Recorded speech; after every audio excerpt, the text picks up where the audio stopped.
কিন্তু কমিটি কি করে জানেন? তারাবির নামে উঠালো 50,000 টাকা আর ইমাম সাহেবকে দিচ্ছে 7,000 টাকা তারাবির নামে। আমি যদি একটা মিথ্যা কথা বলি তো আমাকে ধরে। তারাবি হচ্ছে গ্রামে উঠাচ্ছে কে 100, কে 200, কে 300। তারাবি পড়ার নামে উঠিয়ে এলো 50,000 আর ইমাম সাহেবকে দিচ্ছে 10,000, ইমাম সাহেবকে দিচ্ছে 7,000।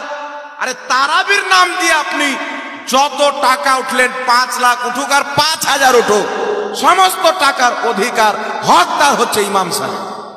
ওর মধ্যে একটা টাকা মসজিদে লাগানো হারাম আছে, একটা টাকা কোথাও লাগানো হারাম আছে। ওই সম্পূর্ণ টাকা তারাবি পড়ার কারণে জনগণ আপনাকে দিয়েছে, ওই পুরো টাকাটা আপনাকে ইমাম সাহেব দিবে।